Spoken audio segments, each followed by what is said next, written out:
Hello दोस्तों, कैसे हैं आप लोग। मैं आपके लिए कल एक पैराग्राफ लेकर आया था Jonathan Franzen the corrections of novel का।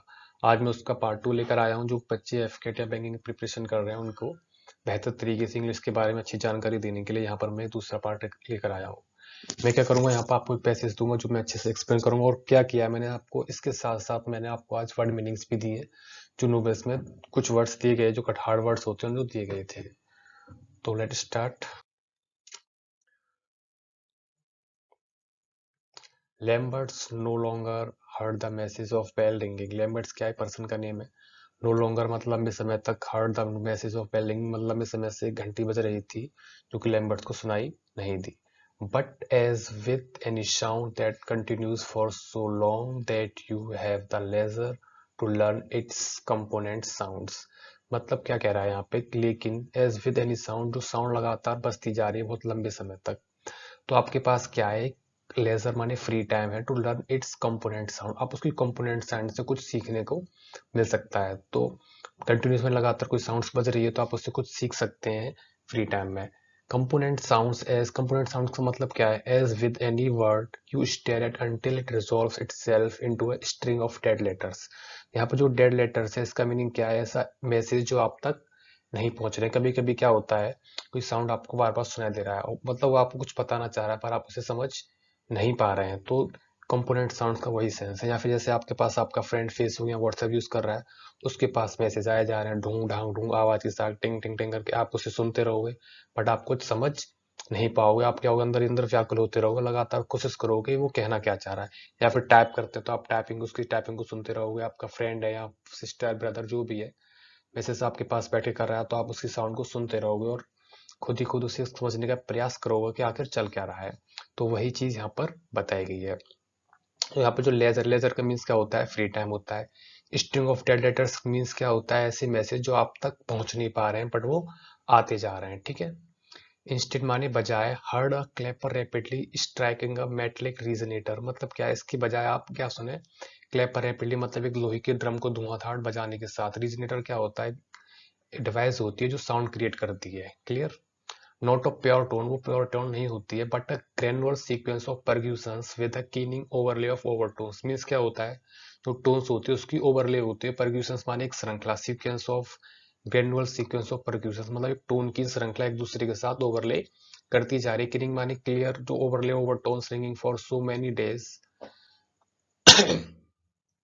जो बहुत दिनों से लगातार बजती जा रही है, that it simply blended into the background accept at certain early morning hours. हम क्या करते हैं, जब लगातार कोई साउंड हमें सुनाई देती है तो हम क्या हो जाते हैं, उस साउंड्स में विलीन हो जाते हैं। क्या हो जाते हैं, विलीन हो जाते हैं, उसमें हम बिल्कुल पूरी तरह से खो जाते हैं उसे सुनते सुनते। ब्लेंडेड इनटू का मीन्स भी यही है, मतलब किसी भी चीज में विलीन हो जाना। The background expect at certain early morning hours मतलब सुबह के कुछ समय को छोड़कर हम क्या हुए थे, उस साउंड में विलीन हो गए थे।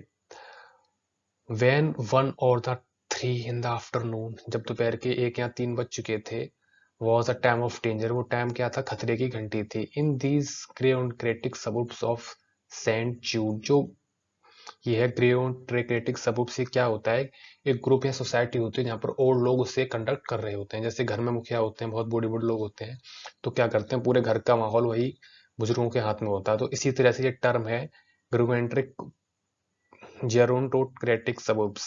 इसका मतलब क्या है कि जो बूढ़े लोग किसी सोसाइटी या ग्रुप को कंडक्ट करते हैं, क्लियर। तो टाइम ऑफ डेंजर था ऑफ सेंट जूड्स। आगे बढ़ते हैं। Saint Jude's Alfred had awakened, से पूरा नाम था saint Jude Alfred, had awakened in the great blue chair in the which he had been sleeping since lunch. मतलब क्या हुआ, जब ध्वनि ऐसा खतरे की जब घंटी लगा उनको महसूस हुआ, तो एक बड़ी सी नीली चेयर पर वो सो रहे थे तो वो अचानक से उठ गए। कब से सो रहे थे, सिंस लंच मतलब लंच से वो सो रहे थे और अचानक से वो उठ गए। He had had his nap and there would be no local news until 5 o'clock। वो वहां पर क्या कर चुके थे, हल्की सी झपकी ले चुके थे और there would be no local news, वहां पर कोई भी एक लोकल समाचार नहीं सुना था until 5 o'clock, 5 बजे तक उन्होंने ऐसा कुछ भी नहीं सुना। 2 empty hours were a sinus in which infection spread, मतलब 2 घंटे जो खाली जहां पर वो सो गए थे, बल्कि से उन्होंने जो नींद ले ली थी। वर साइनस, साइनस क्या होता है, जो हमारी बॉडी में जैसे हमारा हेड है, यहाँ पर हेड है जिसमें जो एयर के एयर फील्ड यहाँ से एयर जा सकती है, तो इसी पार्ट को हम बोलते हैं साइनस। तो यहाँ से क्या हुआ था, इन्फेक्शन ब्रीड मीन्स क्या होता है, इन्फेक्शन क्रिएट हो चुका था वहां पर। लगातार कोई साउंड आपको लगातार सुनाई दे, धुआंधार सुनते जाए, तो आपको भी का हियरिंग या फिर प्रॉब्लम हो सकती है। तो इसी तरह का इन्फेक्शन क्या हो गया था, क्रिएट हो चुका था। He struggled into his feet and stood by the ping pong table. उन्होंने प्रयास किया अपने पैरों पर खड़े होने का, by the ping pong table के सहारे।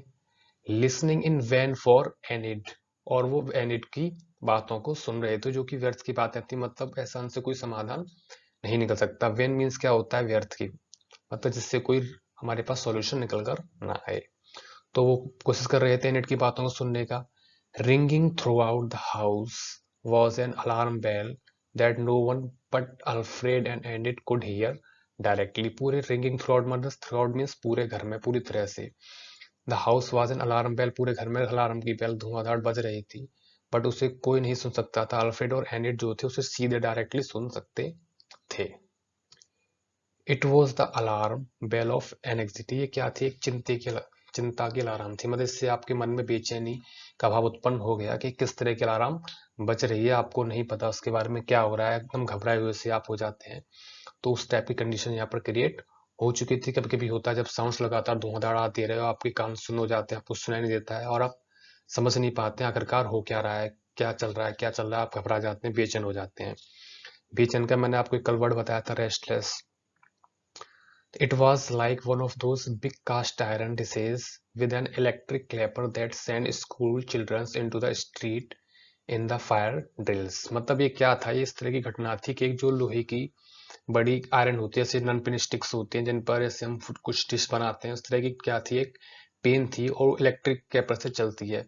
तो इस तरह की एक प्रैक्टिस लग रही थी, जैसे इमरजेंसी का केस हो जाता है तो क्या करते हैं, वो बच्चों को भेजते हैं, बच्चों को सिखाते हैं कि आपको इमरजेंसी किस तरह से फेस करनी है, आपको इमरजेंसी के फेस में क्या करना है। जैसे कभी कभी हम बसेस में जाते हैं, वहां पर लिखा होता है इमरजेंसी एग्जिस्ट एग्जिट, या फिर ट्रेन में भी होता है, तो वहां पर हम सिखाते हैं कि किस तरह से आपको क्लास को ब्रेक करके इमरजेंसी की स्थिति में आपको बाहर निकलना है। तो उसी तरह की घटना वहां पर प्रतीत हो रही थी कि वो जो बिग कास्ट आयरन डिसीज थे वो क्या कर रही थी, बच्चों को फायर ड्रिल्स में भेज रही, उनको अभ्यास कराने के लिए भेज रही थी। तो इस तरह की सिचुएशन वहां पर प्रतीत हमें हो रही थी। तो यहाँ पर जो बिग कास्ट आयरन डिसीज का जो बेसिकली मीन क्या होता है, ऐसे बर्तन जो नॉन स्टिकी होते हैं, जिस नॉन स्टिक बर्तन होते हैं उसे बोलते हैं। Send school children to the street and the fire drills, मतलब फायर अभ्यास के लिए उनको भेज रहे थे कि इमरजेंसी के केस में आपको किस तरह से बाहर आने, इस तरह की हमें कंडीशन प्रतीत हो रही थी।